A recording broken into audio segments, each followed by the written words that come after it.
भी ट्रेन में है, पर आप अपने सामान को चुटकी में छोड़ सकते हैं और हम अपने सामान को जीवन भर छोड़ नहीं सकते। यही अंतर है गृहस्थी में और संत में। संत के अंदर त्याग होता है, संत के अंदर त्याग होता है। संत चिपकते नहीं हैं माया से, धन से, और हम सभी लोग संसार से चिपके हुए हैं। जैसे कच्ची रोटी तवा में चिपक जाती है, ऐसे हम लोग भी अपने बच्चों से, अपनी पत्नी से, अपने काम से, अपने बिजनेस से चिपके हुए हैं। छूटता नहीं है बिल्कुल, हाँ छूटता नहीं है।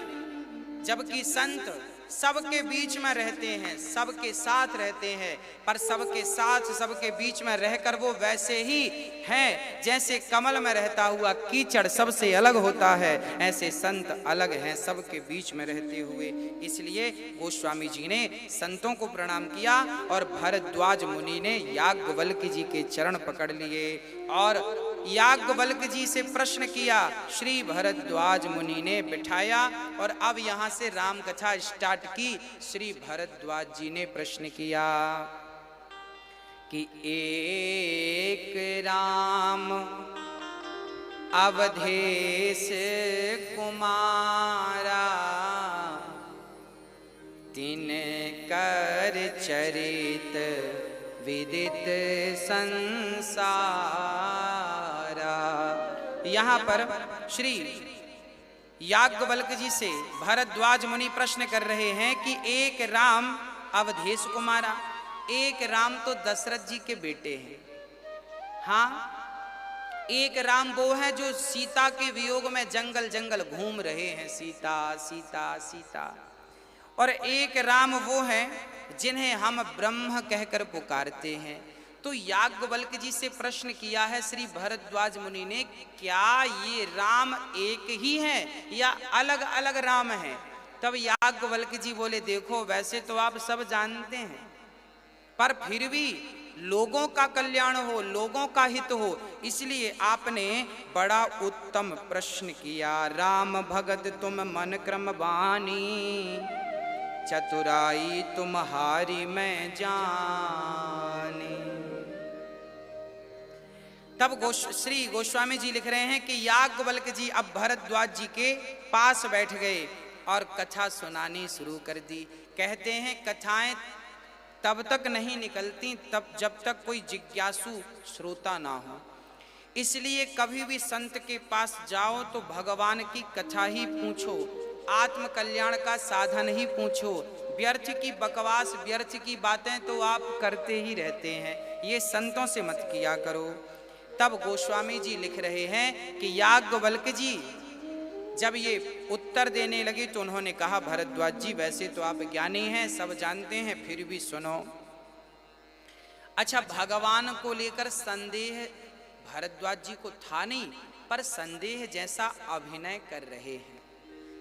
कई लोग प्रश्न करते हैं, गुरु जी ये बताओ राम कितने हैं?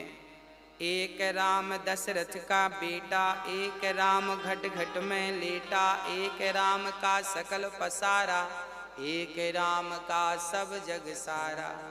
तो ये बताओ ये 4 राम हो गए, कौन से राम की हम पूजा करें? तब हमने कहा कि देखो ये 4 नहीं है, रामचरितमानस में केवल इन्हीं विसंगतियों को समूल नष्ट करने के लिए ये ग्रंथ तैयार किया गया।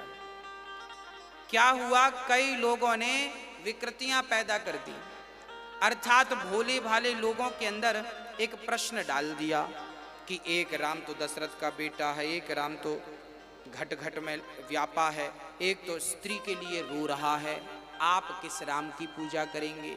कई लोग ये संदेह डाल देते। अब आप चक्कर में पड़ जाते हैं, बात तो सही है, कौन से राम, किस राम की बात? अब कई लोग, अब कबीरदास जी क्या कह रहे हैं? गोस्वामी कबीरदास जी राम जी के बारे में क्या कह रहे हैं? कबीरदास जी स्वयं राम के बहुत बड़े भगत थे।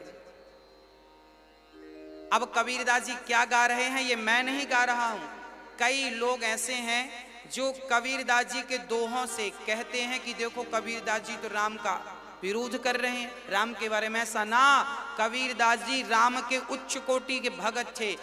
कबीरदास जी खुद कह रहे हैं, कबीरा सब जग निर्धना, ये दोहा कबीरदास जी का कि कबीरा सब जग निर्धना, धनवंता नहीं कोई, धनवंता सोई जानिए, जेखे राम नाम धन हो।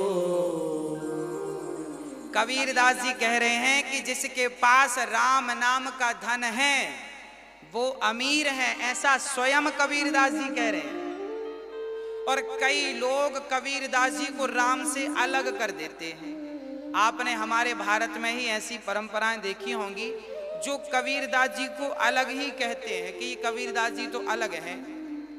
हाँ, वो व्याख्याएं बदल देते हैं। अरे भाई, कबीरदास जी राम के सच्चे भक्त थे, राम को बहुत प्रेम करते थे। कबीरदास जी कह रहे हैं कि जिसके पास राम नाम का धन है, कबीरा सब जग निर्धना। कबीरदास जी कह रहे हैं सारे लोग निर्धन हैं। बोले धनवंता नहीं कोई, बोले धनवान कोई नहीं है। फिर कौन? बोले धनवंता सोई जानिए, धनवान उसी को जानो जिसके पास राम नाम का धन है। जिसके पास राम नाम की पूंजी है उसी को आप धनवान जानो, बाकी सबको आप यूं ही मानो।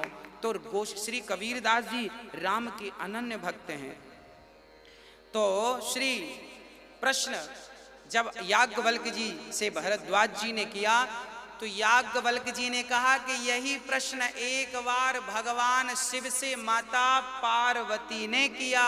तब पूरी कथा सुनाते हैं। बोले एक बार त्रेता युग माही। हाँ, क्या कहते हैं? एक बार त्रेता युग माही, शंभु गए कुंभज ऋषि पानी। संग सती जग जननी भवानी, पूजे ऋषि अखिलेश्वर जानी। राम कथा मुनि बरज बखानी, सुनी महेश परम सुख मानी। ऋषि पूछी हरि भगत सुहाई, कहे शंभु अधिकारी पाई। एक समय की बात है, अब श्री याज्ञवल्क्य जी सुना रहे हैं कि सुनो, एक समय की बात है कि एक बार त्रेता युग माही, एक बार त्रेता युग का समय था और भगवान शिव अपनी पत्नी उमा, दक्ष की बेटी उमा को लेकर आए और कथा सुनने के लिए किनके पास आए? अगस्त मुनि के पास। कुंभज ऋषि अर्थात कुंभज अर्थात जो घड़े से प्रकट भये हैं उन्हें अगस्त कुंभज ऋषि कहते हैं। अगस्त जी घड़े से प्रकट भये हैं। और घड़े से प्रकट होने का अर्थ यह भी है कि जैसे घड़ा कभी अहंकार नहीं करता, क्योंकि किसी ने कहा घड़ा तुम हमेशा ही ठंडे रहते हो, कभी गर्म भी हुआ करो। हाँ, घड़ा हमेशा ठंडा रहता। किसी ने कहा घड़े से तुम ठंडे ही रहे आते हो, कभी गर्म भी हुआ करो। तब घड़ा कहता है कि मैं बना मिट्टी से हूं, कल फिर मिट्टी में मिल जाऊंगा। गर्मी करूं तो किसी चीज की गर्मी करूं। ऐसे अगस्त जो घड़ा अहंकार रहित है, ऐसे अहंकार रहित घड़े से श्री अगस्त जी प्रकट हुए हैं। ऐसे अगस्त जी ने जब देखा, अच्छा भगवान शिव को भी जब कथा सुननी हो ना तो अपने कैलाश को छोड़कर मृत्युलोक नीचे आना पड़ता है, क्योंकि कथा यहाँ है, वहां पर भी स्वर्ग लोक और बैकुंठ लोक और शिव लोक में भगवान की कथा नहीं है। वहां तो ध्यान लगा सकते हैं आप, पर कथा नहीं सुन सकते। तो कथा सुनने के लिए यहाँ आना पड़ेगा। तो यहाँ एक बार शंकर जी आए और त्रेता युग में आए, कथा सुनी। अगस्त जी ने कथा सुनी और शंकर जी अकेले नहीं आए, संग सती जग जननी भवानी, संग में सती माता आई और बड़ा सम्मान अगस्त्य जी ने किया। शंकर जी के चरण धोए, शंकर जी को प्रणाम किया, बिठाया और कथा स्टार्ट कर दी। अब माता सती को लगा कि ये कैसा वक्ता है, इसने तो श्रोता के चरण धुलकर पी लिया। अच्छा, अगस्त्य जी तो शंकर जी का सम्मान कर रहे थे ना। कई बार जब आप किसी का सम्मान करते हैं ना, आदर करते हैं ना आप, तो सामने वाला ऐसी समझ लेता ये ऐसे ही है, लगा है पीछे ना। कोई आपका सम्मान करे तो याद रखना कि जो आपका सम्मान कर रहा है वो कहीं ना कहीं हमसे श्रेष्ठ है। हाँ, आपका जो सम्मान करे उसका भी आप सम्मान कीजिएगा। हाँ, माता सती देख रही हैं, शंकर जी अगस्त्य जी को प्रणाम कर रहे हैं और अगस्त्य जी शिव के चरण धो रहे हैं। पार्वती को संदेह हुआ कि ये कैसा वक्ता है, ये श्रोता के पांव धो धो के पी रहा है। अब सती बोली तो कुछ नहीं, पर बैठ गई। अब वहां पर कथा हुई, अगस्त्य जी ने राम कथा सुनाई। राम कथा मुनि वर्ज बखानी, बढ़िया राम कथा श्री गाई अगस्त्य जी ने, और प्रेम से शंकर जी कथा सुन रहे हैं। अच्छा, शंकर जी तो कथा सुन रहे हैं, अगस्त्य जी तो कथा सुना रहे हैं, पर माता जी का मन नहीं लग रहा। क्यों? क्योंकि माता जी की श्रद्धा कथा सुनाने वाले के प्रति है ही नहीं।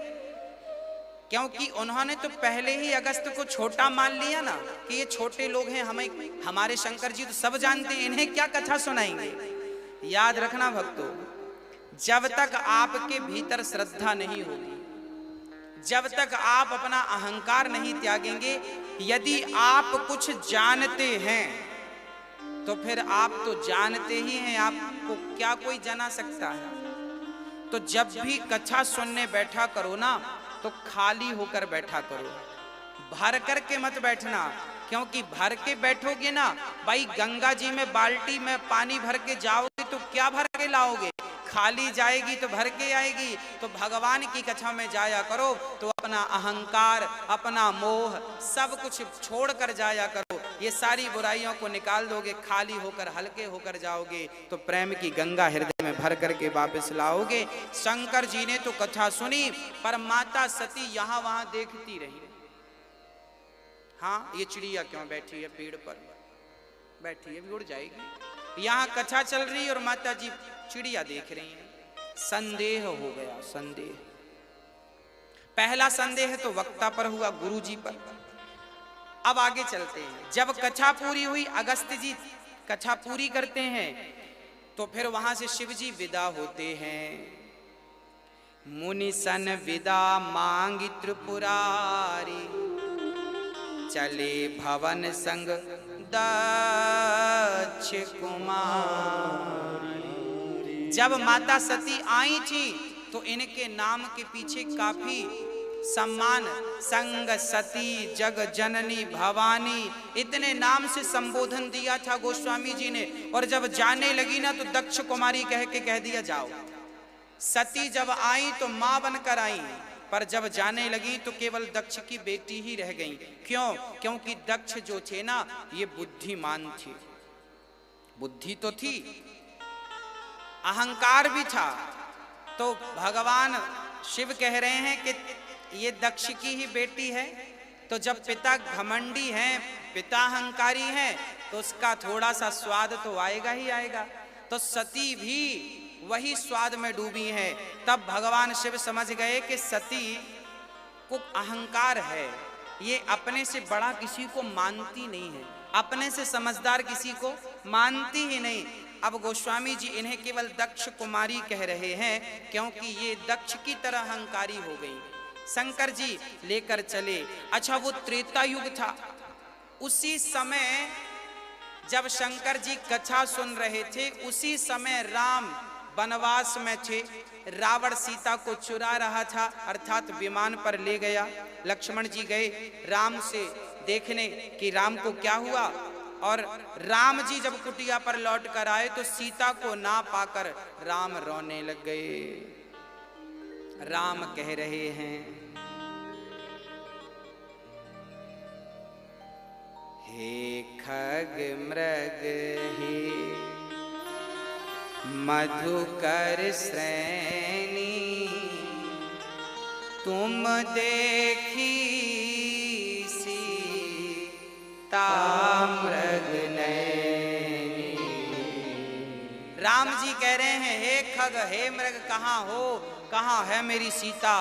अच्छा, राम जी कथा सुन के ऊपर आकाश मार्ग से जा रहे थे और नीचे राम सीता सीता खोज रहे थे।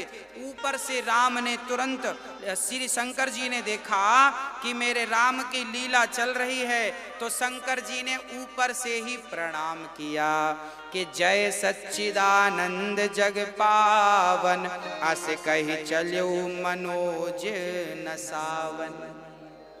शंकर जी ऊपर से ही प्रणाम। अच्छा, शंकर जी समझ रहे हैं कि ये तो लीला है, यदि मैं नीचे जाके भगवान से प्रणाम करूंगा तो भगवान अभी दुख का अभिनय कर रहे हैं और फिर ये भंग हो जाएगा।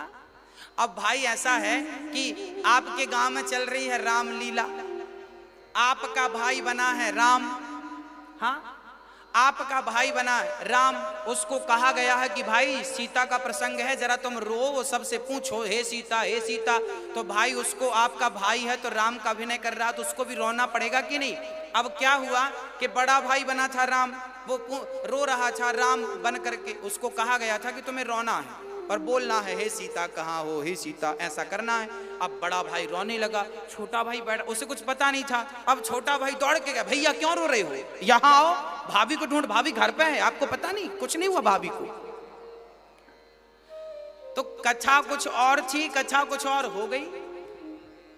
तो शंकर जी को तो सब पता था कि ये भगवान है और सीता कहाँ है वो भी जान रहे हैं और शंकर जी भी जान, परंतु ये केवल अभिनय चल रहा। जैसे रामलीला में आप लोग भी राम का किरदार करते होंगे, यदि मिल जाए तो कर लेते थे बचपन में।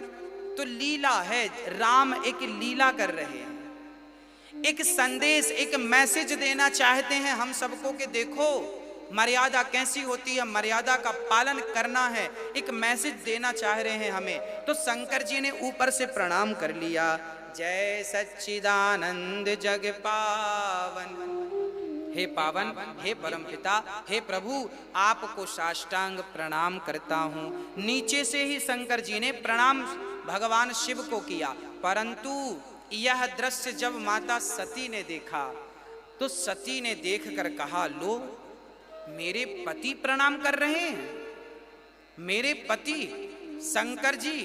अब सती को बड़ा संदेह हुआ, राम राम राम राम। सती सुदशा शंभु के देखी, और उपजा संदेह विशेषी। हाँ, बड़ा अपार संदेह माता सती के अंदर जागा।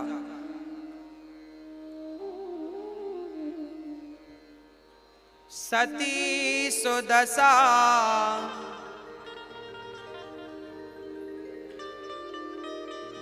सती सुदशा शंभु के देखी, और उपजा संदेह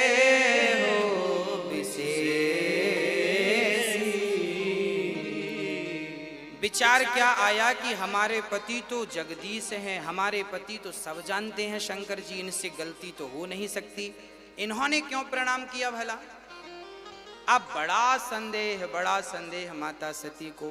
शंकर जी से कहने लगी, आपने क्यों प्रणाम किया, ये कौन है जिन्हें आपने प्रणाम किया। तब शंकर जी ने समझाया, देवी जिन्हें हम प्रणाम कर रहे हैं यह राम है, जिनकी अभी अभी कथा आपने सुनी है। जासु कथा कुंभज ऋषि गाई, भगत जासु मैं मुनहि सुनाई, ये वही राम है। हाँ, लाग न और उपदेश, बहुत समझाया शिव ने कि ये राम है, भगवान है, पर सती को पहले गुरु पर संदेह और अब भगवान पर संदेह हो गया। और जब संदेह हुआ तो शंकर जी ने कह दिया, जो तुम्हारे मन अति संदेह हो तो किन जाय परीक्षा ले हो। तब लगी बैठ आहूँ बट छाही, जब लगी तुम अहूँ मोहे पाही। जैसे जाय मोह भ्रम भारी, करे हूँ सुजतन विवेक विचार। भगवान शंकर कह रहे हैं तुम्हारा भ्रम जैसे जाए। अब तुम एक काम करो, तुम्हें बहुत संदेह है, जो तुम्हारे मन अति संदेह हो तो जाओ फिर परीक्षा ले लो। सती बोली ये बढ़िया।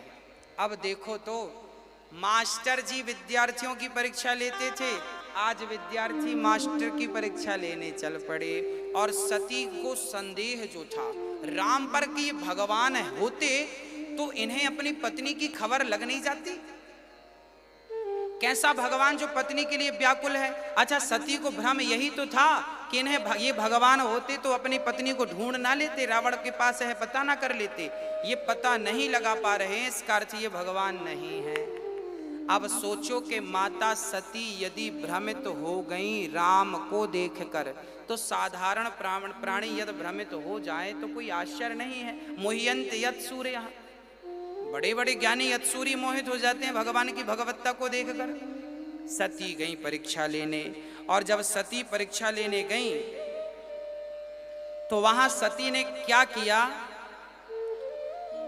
सती तो चली गई और भगवान शिव एक बट की छांव में, एक वृक्ष की छांव में बैठ गए और भगवान का ध्यान करने लगे और सोचने लगे कि अब सती का कल्याण नहीं है, अब सती का कल्याण बिल्कुल नहीं है। अब सोचिए कि कोई भगवान पर संदेह करे तो भला उसका कल्याण कैसे संभव है। सती जी गई हैं और ध्यान शंकर जी लगा रहे हैं। और जब सती गई तो जानते हैं क्या बनकर गई, इन्होंने रूप बना लिया सीता का।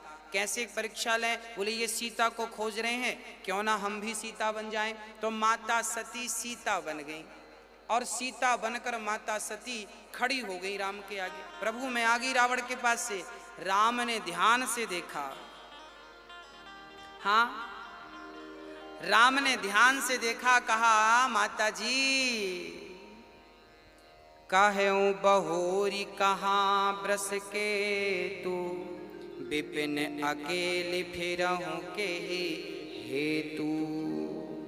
राम बचन मृदु गूढ़ पुनि, उपजा अति संकोचु। सती सभीत महेश पही, चली हृदय बड़ सोच। शंकर जी सती आई सीता बनकर। राम ने कह दिया माँ जंगल में अकेली घूम रही हो, शिव जी कहाँ हैं, हमें तो बताओ। अब सती घबराई, राम राम मैं तो सती बनी हूँ, सीता बनी हूँ और आपने पहचान लिया। तब राम ने कहा माँ मेरी सीता सदा अपने पति के पीछे हुआ करती है, आप आगे खड़ी हैं, आगे तो मेरी माँ ही खड़ी हो सकती है, मेरी पत्नी कभी खड़ी नहीं हो सकती। ये मेरी पत्नी के संस्कार नहीं है। कई बार संस्कार आपकी पहचान बन जाते हैं, इसलिए संस्कार कभी मत त्यागिएगा। संसार ही हमारी पहचान है। और श्री भगवान शिव के पास जब माता सती गई तो जहां देख रही हैं वहां राम लक्ष्मण सीता नजर आ रहे। सीता माँ सती जा रही थी तो राम लक्ष्मण सीता को देखा, फिर यहाँ मुंह कर लिया। सती माँ परीक्षा लेनी गई हैं तो भगवान बोले आई हो परीक्षा लेने, अब हम ही दिखा देते हैं आपको। जहां दृष्टि डाला माँ सती ने वहां राम सीता, वहां राम सीता। आंख बंद कर ली माँ सीता, माँ सती ने। अब देखो कि भक्त तो भगवान को देखने को तरसता है और माता सती को राम का दर्शन हुआ तो आंख बंद कर लिया माता सती ने। क्यों? क्योंकि राम तो मिले पर राम के प्रति सती का संदेह था, और यदि संदेह लेकर भगवान के पास गए तो भगवान मिल भी गए तो आंख खुलेंगी नहीं, जैसे सती की आंख खुली नहीं। इसलिए संदेह ना हो, भगवान संदेह का नहीं श्रद्धा का सब्जेक्ट है। हाँ, एक सज्जन हमसे बोलने लगे महाराज जी बताओ कि भगवान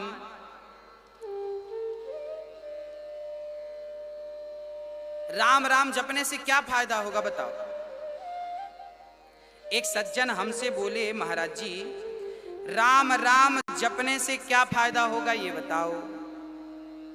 एक सज्जन ने हमसे कहा, राम राम जप रहे हैं हम, क्या फायदा होगा? हमने कहा, आप बीड़ी पीते हो? हाँ। सिगरेट पीते हो? हाँ। तंबाकू खाते हो? हाँ। हमने कहा, फिर तंबाकू खाने से क्या फायदा है? बीड़ी पीने से क्या फायदा है?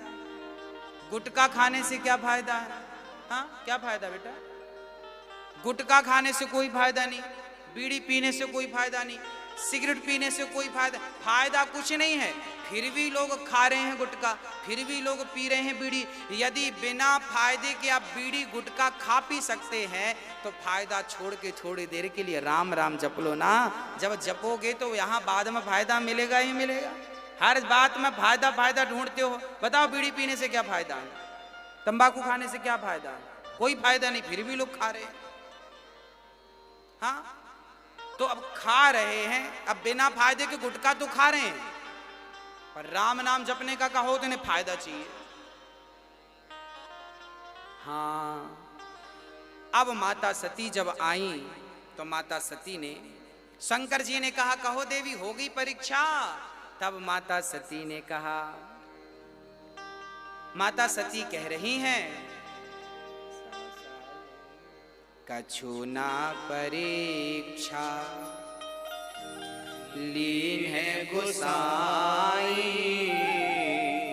कीन प्रणाम तुम्हारे नाई। कछु ना परीक्षा लीन है गोसाई, कीन प्रणाम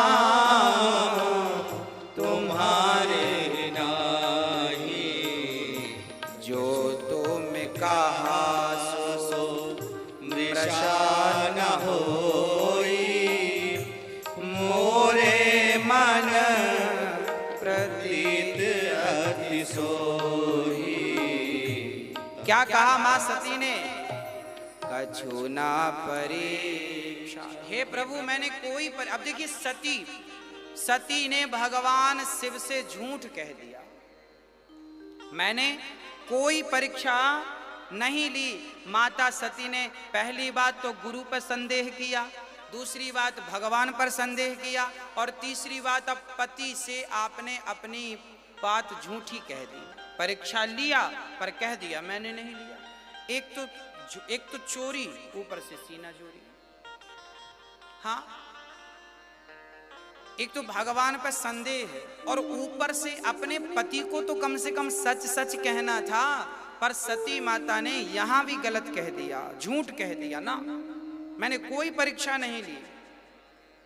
अब शंकर जी ने ध्यान लगाकर देखा, सारी पिक्चर सामने आ गई। माता जी पार्वती सती सीता बनकर गई। अब शंकर जी ध्यान लगाकर देखे और मन में संकल्प ले लिया, सती आपने सीता का रूप बनाया है, सीता मेरी माँ है, तो आज से आप भी मेरी माँ हो गई। अब मैं पत्नी के रूप में भला मैं आपको कैसे स्वीकार करूं? शंकर जी ने सती का त्याग कर दिया, पत्नी के रूप से त्याग कर दिया। अब देखते हैं तो माँ के रूप में देखते हैं। शंकर जी जब इस प्रकार का संकल्प ले रहे थे तब देवता जय जयकार करने लगे, वाह शंकर जी आप सबसे बड़े भक्त हैं, भगवान के लिए भला ऐसा कठिन प्रण कौन कर सकता है कि अपनी पत्नी का त्याग कर दिया आपने। अब शंकर जी ध्यान लगाकर बैठ गए।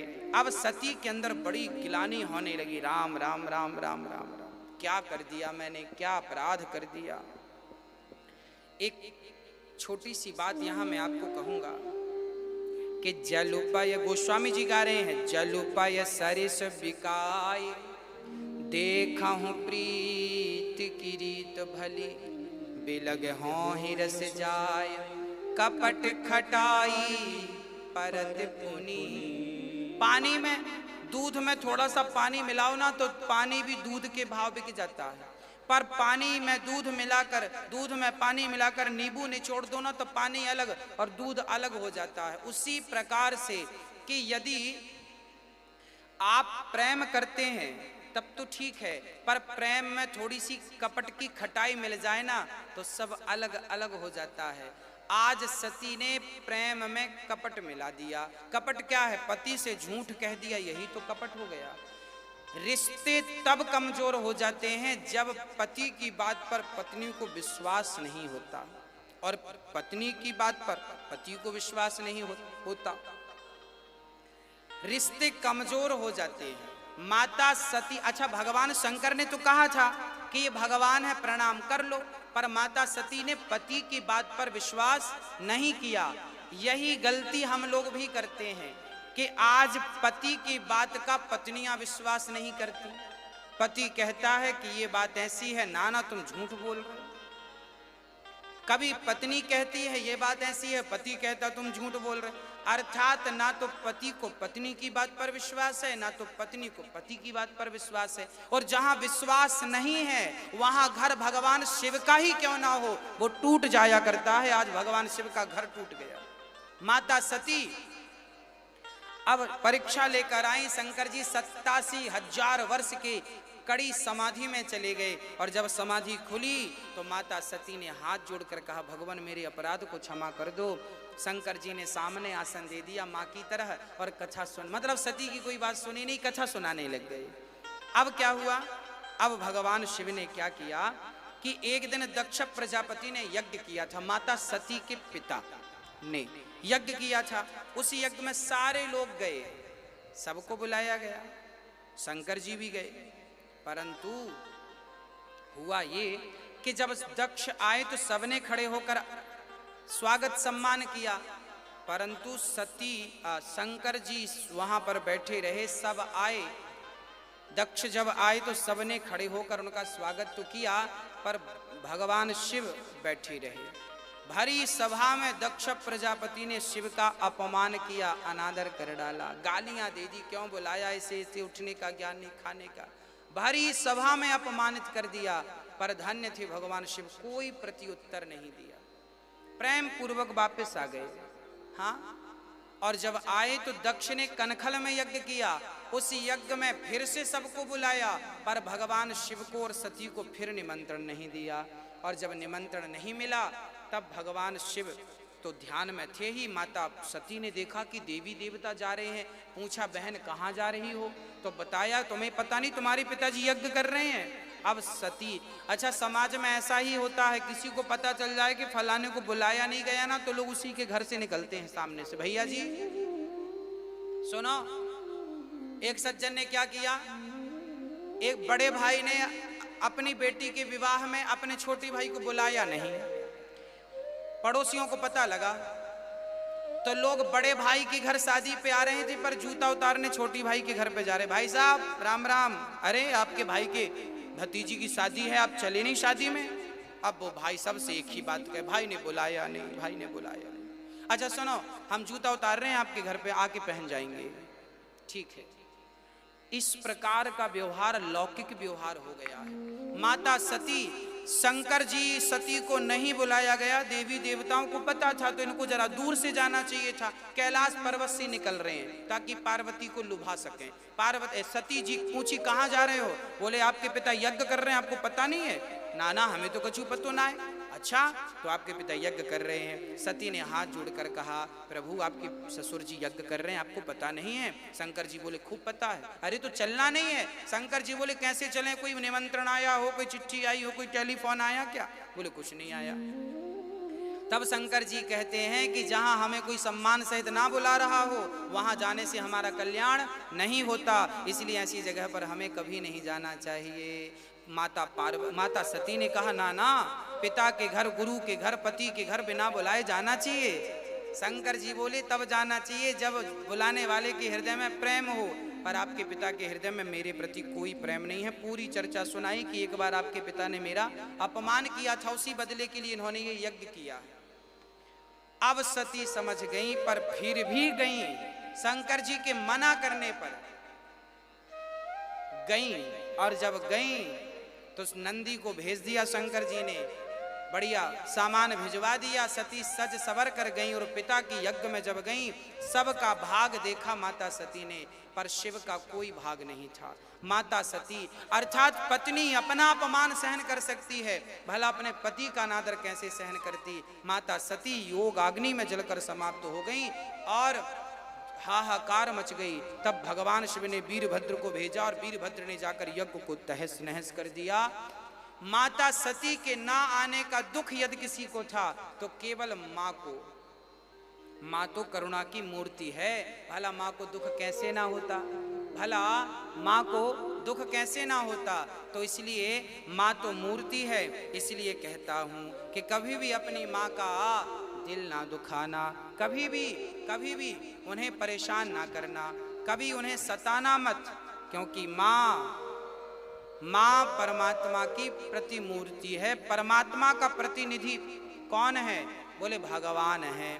ईश्वर का प्रतिनिधित्व माँ कर रही है, इसलिए माँ को ना सताइए, माँ को ना रुलाइए। और मैं निवेदन करूंगा कि अपनी अपनी माँओं का आदर करिए, सम्मान करिए। और यहाँ वृंदावन में, श्रीधाम वृंदावन में वृद्ध माँओं के लिए जो प्रकल्प आश्रम का निर्माण हो रहा है, इस आश्रम का पालन करना ही कर्तव्य है, तो पालन करें।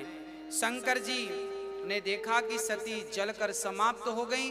शंकर जी बहुत रोए हैं सती के लिए और वीरभद्र को भेजकर दक्ष का अहंकार नष्ट किया और दक्ष का सिर तोड़कर वीरभद्र ने स्वाहा पूरा यज्ञ विध्वंस कर दिया। अब सारे ऋषि मुनि दौड़े दौड़े शिव जी के पास आए, महाराज यजमान नहीं रहे, अब यज्ञ पूरा कैसा होगा, आप जिंदा करो। तब शंकर जी ने जिंदा किया। हाँ, मेडिकल साइंस केवल आज है ऐसा नहीं है, उस जमाने पर भी था। बकरे का सिर काटकर दक्ष के सिर पर जोड़ा गया। इंसान के सिर पर किसका सिर लगाया गया? बकरे का। ये भी एक मेडिकल है, साइंस है। आज जो मेडिकल साइंस नाना प्रकार की रिसर्च करते हैं ना, ये एक बहुत बड़ा साइंस है। और हमें लगता है कि गणेश जी के सिर पर हाथी का सिर लगाना और दक्ष के सिर पर बकरे का सिर लगाना, ये उस जमाने के सबसे बड़े ऑपरेशन हुए थे जो सफल हुए। हाँ, कर्पूर गौरम करुणावतारम संसार सारम भुजगेंद्रहारम सदा वसंतम हृदयारविंदे भवम भवानी सहितम नमामि। भगवान शिव बहुत सुंदर। कैसे हैं शंकर जी? बोले कर्पूर गौरम। शंकर जी का रंग कैसा है? गोरे हैं कि काले हैं? शंकर जी काले नहीं हैं, चमचमाते कपूर की तरह गोरे हैं। अच्छा, राम जी सांवले हैं, राम जी सांवले हैं और शंकर जी गोरे हैं। ऐसा क्यों? कहते हैं कि शंकर जी राम का इतना, जब भगवान नारायण का स्वरूप ना सुंदर है, नारायण नीला मुजश्याम मलकों में लांगम, भगवान का दिव्य सुंदर शरीर है नारायण का। तो नारायण का चिंतन करते हैं शंकर जी, तो चिंतन करते करते भगवान का, शंकर जी तो हो गए गोरे, और भगवान नारायण चिंतन करते हैं शंकर जी का, तो चिंतन शिव जी का करते करते शंकर जी थे काले, तो ये हो गए गोरे, वो हो गए काले, उल्टा हो गया। हाँ, तो इस प्रकार शंकर जी कर्पूर गौरम, गोरे हैं शंकर जी। और किसके अवतार हैं? बोले करुणावतारम, करुणा के अवतार हैं। संसार सारम, गले में भुजगेंद्रहारम।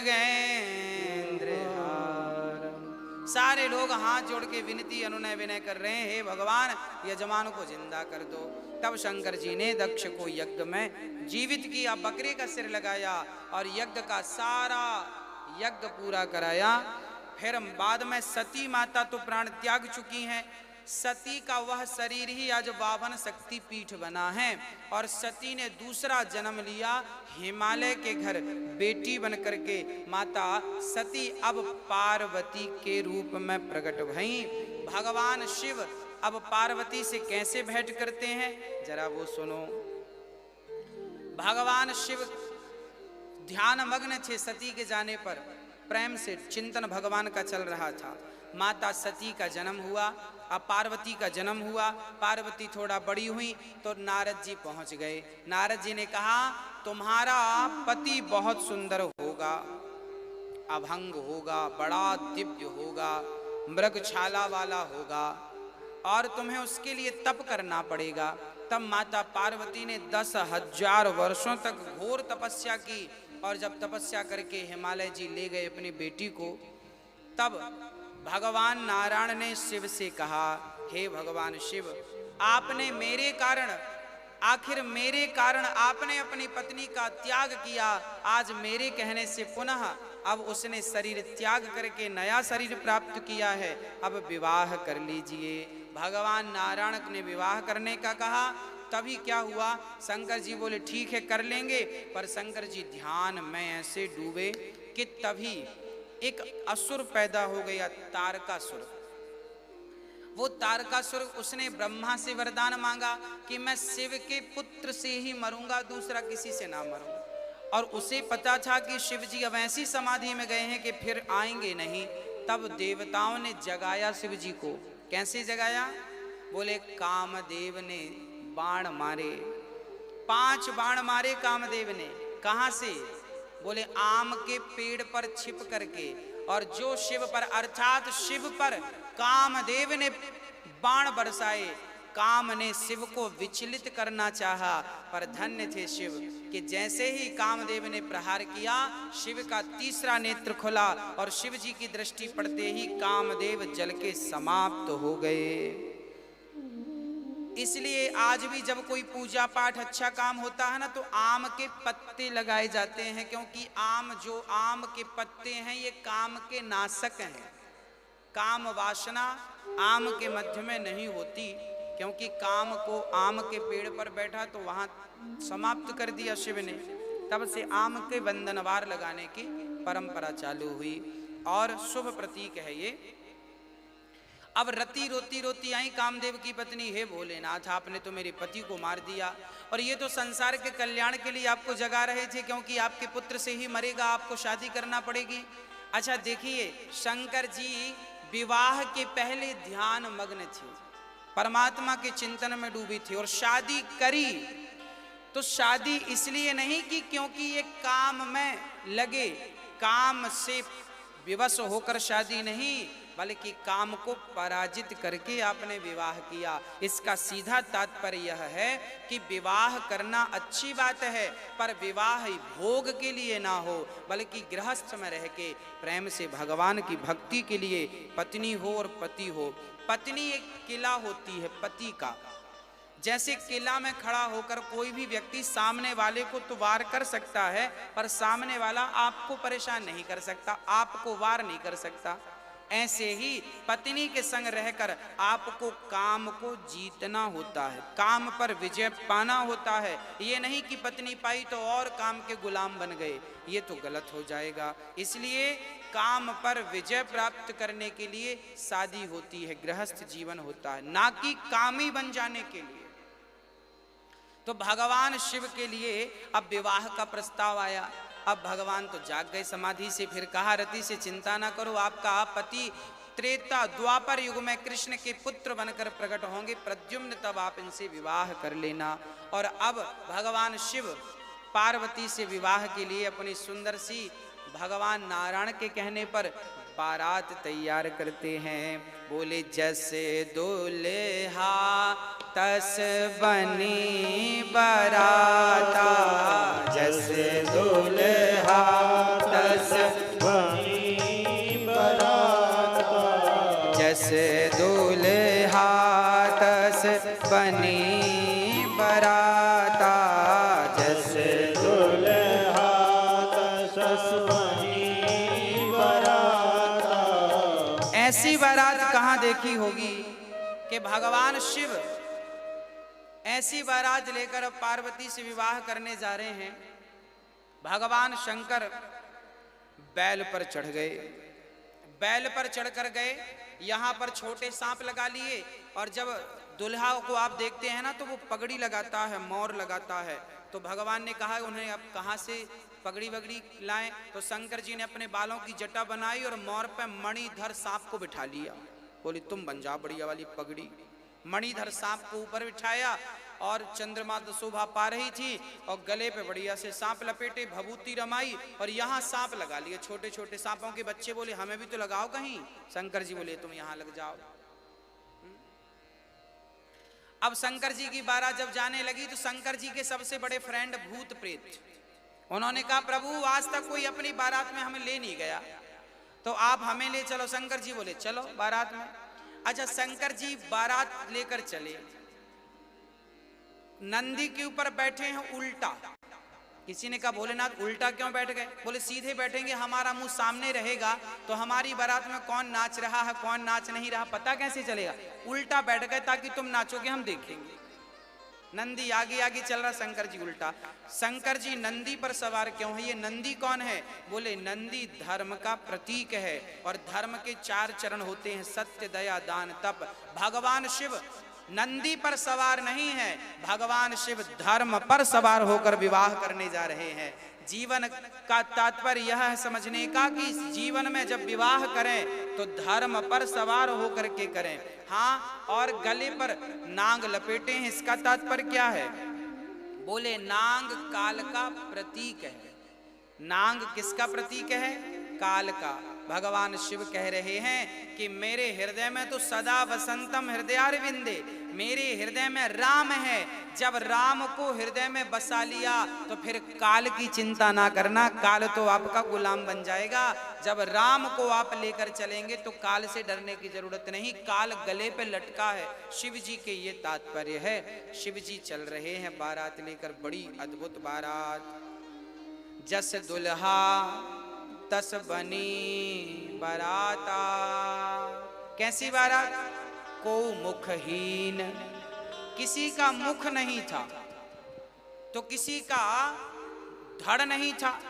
अब कोई मुख ही मुख जा रहे हैं तो कोई धड़ ही धड़ जा रहे हैं, तो किसी का कुछ दिखाई नहीं, केवल पांव पांव दिखाई पड़ रहे हैं।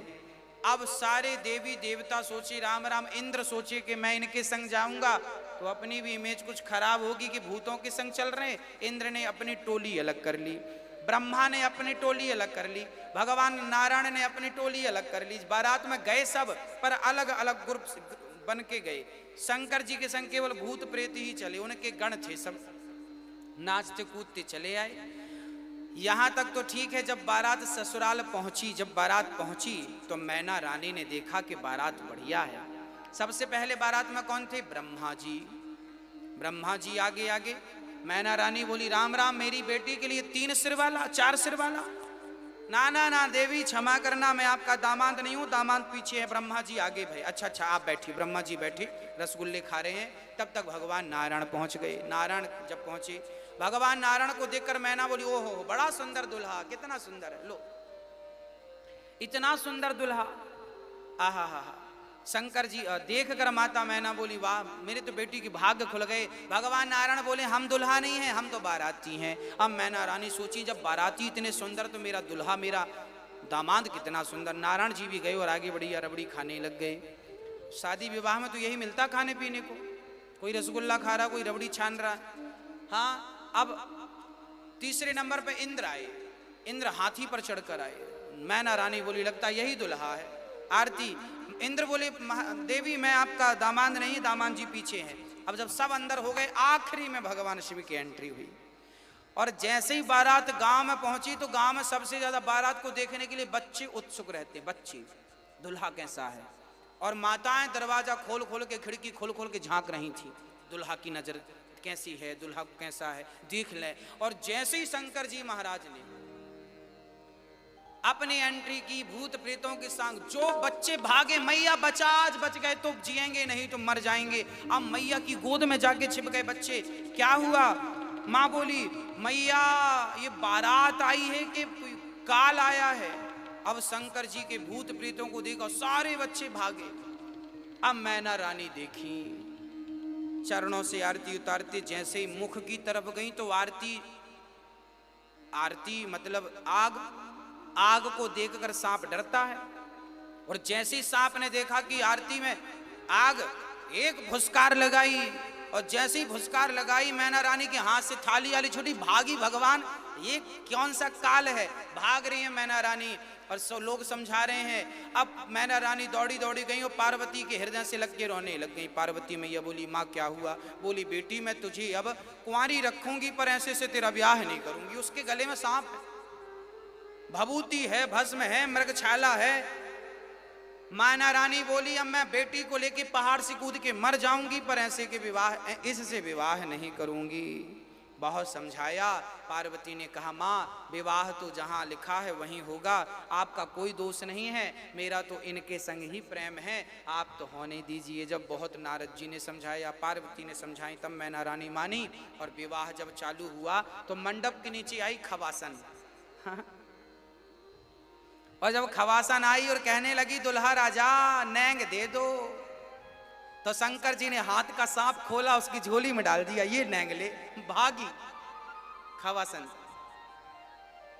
पूरे बाराती गदगद हो गए।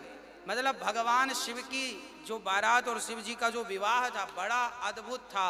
भगवान शिव ने माता पार्वती से बड़ा अद्भुत विवाह हुआ वहां पर।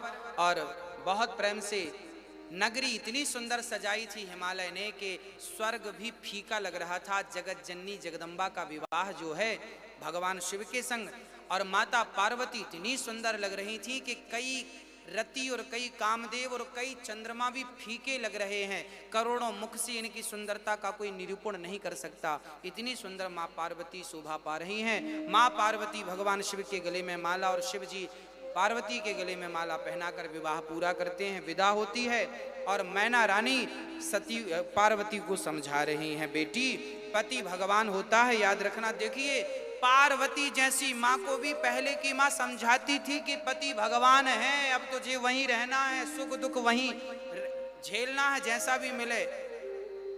और आजकल कि माँ अपनी बेटी से कहती है बेटी चिंता करने की बात नहीं है, दहेज बहुत दिया, कोई 3-5 करे फोन लगाना गुंडे भिजवा देंगी। हाँ, पहले की माँ ये समझाती थी कि बेटा तेरा पति भगवान है, तुझे भगवान पति को भगवान मानकर उनके संग खुश रहना है, पति परमेश्वर होता है। और आजकल क्या शिक्षा दी जा रही है। भगवान शिव विवाह करते हैं, कैलाश पर्वत पर भगवान पहुंचे, उनके पुत्र हुए श्री कार्तिकेय जी षडानन 6 मुख वाले, और उन्होंने तारकासुर को मारा है। और प्रेम पूर्वक भगवान शिव और पार्वती बहुत समय के बाद जब इनके पुत्र हो गए तो आज माँ पार्वती बैठी हैं और भगवान शिव बैठे हैं। और आज पार्वती ने शिव से प्रश्न कर दिया कि हे प्रभु मुझे, अच्छा पार्वती को स्मरण है कि मैं पिछले जन्म में सती थी और मुझसे ये गलती हो गई थी। अब माँ पार्वती भगवान शिव से हाथ जोड़कर प्रश्न कर रही हैं, हे प्रभु मुझे कुछ पूछना है आपसे, प्रश्न करना है। देखो भगवान शिव शादी के पहले भी भगवान के ध्यान में डूबे और शादी हो गई, बच्चे हो गए। अब भगवान शिव पार्वती पति पत्नी भगवान की कथा में लग गए। इसका तात्पर्य यह है कि बच्चे हो जाएं, बच्चे सेटल हो जाएं तो आप दोनों पति पत्नी बची हुई जिंदगी भगवान के चरणों में समर्पित कर दो, यही जीवन की सार्थकता है। भगवान शिव पार्वती बैठे हैं और पार्वती ने प्रश्न कर दिए कि प्रभु राम कौन है, क्या ये वही राम है? ऐसे तमाम प्रश्न किए। अब माता पार्वती के तमाम प्रश्नों की ओर कल हम चलेंगे और राम जन्म के प्रसंग की ओर कल हम पहुंचेंगे। कल प्रताप भानु की कथा आपको सुनाई पड़ेगी। कल नारद जैसे ज्ञानी भी मोहित हो गए थे और नारद जी का मोह कल आप सुन पाएंगे राम कथा में, और प्रताप भानु की कथा और रावण की कथा भी कल आप सुनेंगे। हाँ, रावण ने किस प्रकार तप किया और किस प्रकार वरदान मांगा और भगवान का अवतार क्यों हुआ, इन तमाम प्रश्नों के उत्तर कल के सत्र में आपको देंगे। बोलिए सियावर रामचंद्र की। कथा यूट्यूब पर भी चल रही है, साधना टीवी पर भी चल रही है। आप अपने मोबाइल पर यूट्यूब पर अनिरुद्धाचार्य सर्च करें और कथा वहाँ भी सुन सकते हैं उस प्लेटफॉर्म पर। और साथ ही सुबह यहाँ पर जो बंदर सेवा चलती है, अन्न क्षेत्र चलता है, आप रोज अपने मोबाइल पर 8 बजे लाइव देख पाएंगे। आप फेसबुक पेज पर अनिरुद्धाचार्य जी डालें, अनिरुद्धाचार्य जी डालकर और फेसबुक पेज को फॉलो करें। आपको रोज की अपडेट अपने आप प्राप्त हो जाएगी। आप सुबह 8 बजे हम लाइव रोज यहाँ जो भंडारा का वितरण होता है, लगभग 500 लोग, आज तो बल्कि अमावस्या के कारण लगभग 600 लोग थे। लगभग रोज लगभग 400-500 लोग रोज भोजन करते हैं आपके सहयोग से। अब सोचिए कि आपका दिया हुआ दान किस प्रकार संत सेवा में जाता है। हमने परसों आपसे कहा था कि आपका दिया हुआ अन्न जब तक सामने वाले के पेट में होता है, तब तक यदि वो भगवान का नाम जपता है तो उस जपे हुए नाम का फल आपको प्राप्त होता है, क्योंकि आपका दाना अभी उसके पेट में है। तो अन्य दान से बड़ा कोई दान नहीं है। मेरी बूढ़ी माँओं के लिए भी आप योगदान कर सकते हैं, आश्रम के निर्माण में अपना सहयोग पहुंचा सकते हैं, जो भी आपको सहयोग करना है। और आप कल पुनः फिर 3 से 6 कथा में जुड़ते हैं। बोलिए कृष्ण कन्हैया लाल की। हाँ, हो तेरा पल पल बीता जाए, मुख से जप ले नमः शिवाय। तेरा पल पल बीता जाए, मुख से जप ले नमः शिवाय। तेरा पल पल बीता जाए, मुख से जप ले नमः शिवाय। तेरा पल पल बीता जाए, मुख से जप ले नमः शिवाय। तेरा पल पल बीता जाए, मुख से जप ले नमः शिवाय। ओम नमः शिवाय, हो नमः शिवाय, ओम नमः शिवाय, ओम नमः शिवाय।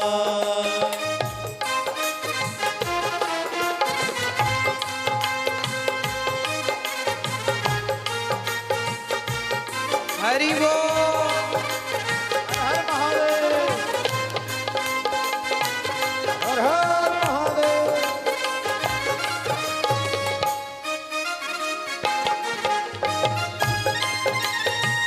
हरि बोल।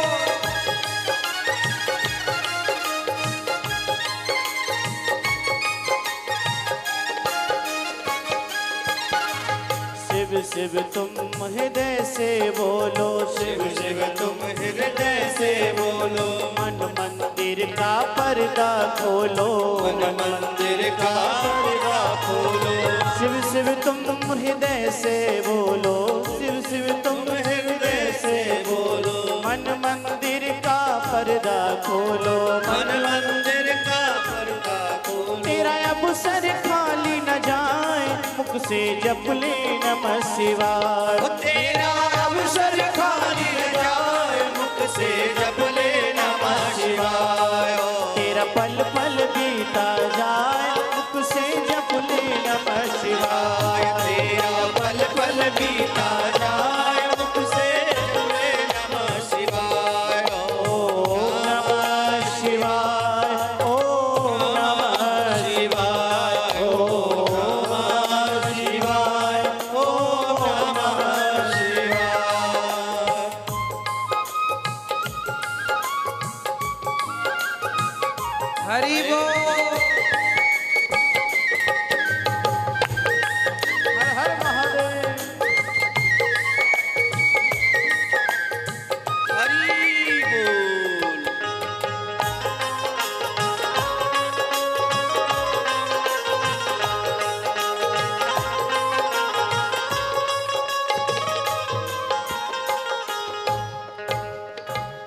आरती करते हैं। हरि ओम मां चंद्रमा मनसो जात चक्षुः सूर्यो जायत श्रोत्राद्वायुश्च प्राणस्य मुखादग्निरजायत। बोलिए वृंदावन बिहारी लाल की जय। राजा रामचंद्र भगवान की जय।